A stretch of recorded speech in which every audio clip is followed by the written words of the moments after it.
Hi guys, welcome to the Gaming Games channel. This past weekend was the CardmarketSeries in Frankfurt with like about 170 players. And yeah, I played Sky Striker, and yeah, let's get to the deck list. I played obviously 3 Dray, and then as my only hand trap, 3 Infinite Impermanence, because I play Card of Demise and everything else just conflicts with the card in general. And this is pretty good in general at the moment against most other decks. It's only like bad in the mirror, but it's fine, I guess. Striker isn't that popular. Then obviously 3 engage, 3 anchor. Yeah, there were a few things you have to cut because of Card of Demise, but I think you need this at the moment for more consistency because Desires is much worse now with only 1 multi-roll. 100 drones, 1 roll. 2 shard cannon. You definitely need to play 2, that's a minimum against Orcus and Solomon Great. You could think about playing 3, but I don't think that's necessary at the moment because it's pretty bad against Thunders and even Pendulum. Yeah, but you definitely need to play 2. You don't win the mirror otherwise. And even against Solomon, you want to hard draw this. Then 1 of each removal. You can play multiple jamming waves because it's like pretty bad against some decks. And same goes for Afterburner. So 1/1 is fine. So you can just search it. 1 Heckler space, you have to play this now because in most, like in every non-combo matchup, you have to recycle Roll and Kagari all the time. So you want to resolve this like at least once per game. In the mirror, sometimes you resolve 3 or 4 Heckler space. And even the attack effect is pretty nice at the moment against Salamangreat. Yeah, you definitely have to play this. 1 Eagle Booster, also for the mirror mainly, and it's also nice against Denko, so you have something to flip and standby phase so you survive, and you don't have to set everything. You can just set Eagle Booster with 1 or 2 cards, and next turn you just activate everything from hand and kill them. Then 2 Area 0 with 1 Terraforming. I didn't want to play 3 because having multiples is pretty bad with Card of Demise, and Card of Demise gives extra consistency, so you don't need to play max out on areas. And with only 1 multi-roll, this also gets like is a non-opener like more often, so you don't always have to see this. Then Rota, Upstart, the goods package. Like I would love to play 3 goods, but you don't have the space. I had to cut 1 goods to play Cosmic Cyclones, but I think the card is very good because it's so important to get to 3 spells at the moment. So you could definitely play 3 if you can make space anywhere. Then 3 Cosmic Cyclone. I wanted to play this because there are a lot of rogue decks like Draco, Guru, Altergeist, even Mirrors, and it's really good against Pendulum going first. So it's pretty versatile. I think it's better than MST because MST is completely dead against Orcus going second, basically, because like most of them will leave Dingir's on field, and if they don't, they have Bomber, and if they open Bomber, you win anyway. But if they open Dingirzu, MST is just dead and you can't play Crescendo, so you have to play Cosmic Cyclone for that. And it's you have a huge advantage in the mirror if you banish multi-roll or Heckler space. It was only bad in top 8 because I couldn't activate it because I was at 200 life points or 400 like almost all game. So yeah. And it doesn't come up too often that you want to pop area with your own MST, like it didn't come up for me at least in the past tournaments and in testing, so I think Cyclone is the better choice. Then 3 Judgment.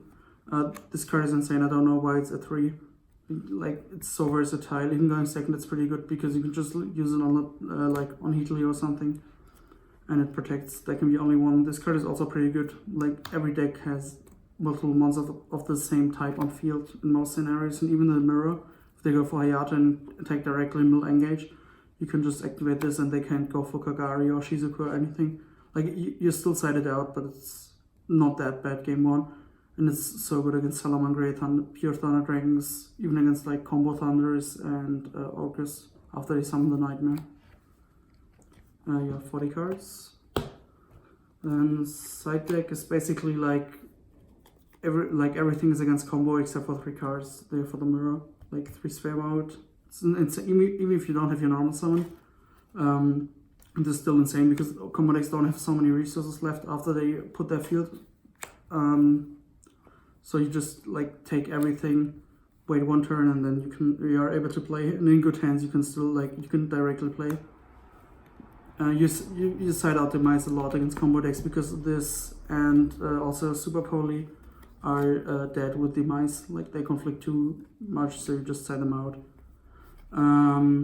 Super Poly is also good against Pendulum, especially because Pendulum is so hard. Like it's your worst matchup, especially the Endymion pure Pendulum thing. So you need something for going first, even because you can just fuse 2 monsters away, like Jackal, Endymion, or something.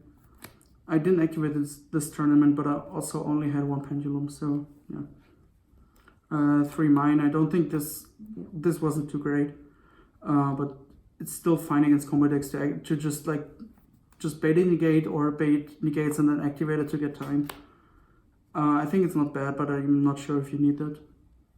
Yeah, especially with Metaverse at 1, you can't make it playable going first, so it's only going second. Maybe something that's good going first and second would be better instead. Then 3 Ghost Ogre against basically any combo deck, especially Pendulum, and also for the mirror because hitting multi-roll with it is huge now, and even hitting areas mid-game is still fine. And then 3 Twin for mirror and bad decks.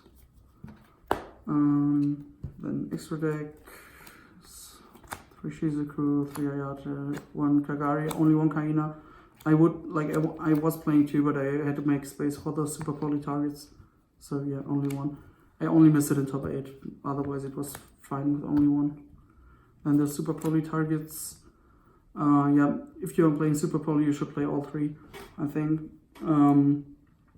Because going second against Pure Thunder or Danger Thunder, Pendulum, you need the Dragospelia, because they have Vortex, or Pure Thunder has Titan and on board. While this is better against the Endymion Pendulum, and against Pure Thunder Dragon, this is also pretty viable on Double Colossus, but sometimes you need this, so you should play both. And the 1 Chimera against Salamangreat. This, it's so easy to OTK Salamangreat with Super Poly going second, because you just summon Hayate, activate Super Poly, summon it in a Hayate zone or Kaina, and then you make Shizuku and reduce their attack, so Chimera gets doubled and you just kill him over Bailings or Jaguar, whatever he leaves on field. And yeah, Super Poly is also great just in the opponent's turn to interrupt. You have to be quite careful to leave a zone to summon in, you can summon their Wolf Zone, or you end on Kaina or Hayate, but then it's pretty obvious that you have Super Poly. Sometimes you can also fuse away your Shizuku, but yeah, it's better to just leave a zone to be more to make it not that obvious that you have Super Poly set, because it's pretty easy to play around if your opponent knows. Then 1 Hita against Solomon, Phoenix as a generic link too, and also in the mirror running against Solomon to clear back row, and against Solomon you also get the draw. 1 Ingirsu, it's the best removal in this deck, because you can just remove everything, even some kind of tower monsters and it's so easy to trigger area and everything. And sometimes you just want something that clears your opponent's cards but also clears itself, so you can go into Striker Links again without using roll on it. And this is great because you can just send itself and opponent's card and then make space for Hornet Drone's array. And then Bomber is the last card against Salamangreats especially, and Pendulum, because it's so easy to climb links together with Hita, because they leave Wolf or Electromite. And Bomber is just insane. It puts so much pressure on your opponent, and with Shark Cannon you can also summon back, if they have Bailings, you just summon back Bailings, and some Bomber points too, and they can protect with Bailings because it's on field. It's great interruption. I didn't play Borosword because I had to make space for those. I kicked Unicorn, Borosword, and Kaina. Unicorn isn't that needed, I think. And Borosword doesn't come up too often. It only really comes up against Pendulum to OTK, but if you're in a position like that, you can just go for Bomber usually and win from there. It just didn't come up often enough to play it. So that was the profile. Shoutouts to E-Man Games, our sponsor Card Market, and also shoutouts to CardmarketSeries. It was a great tournament, and see you next time.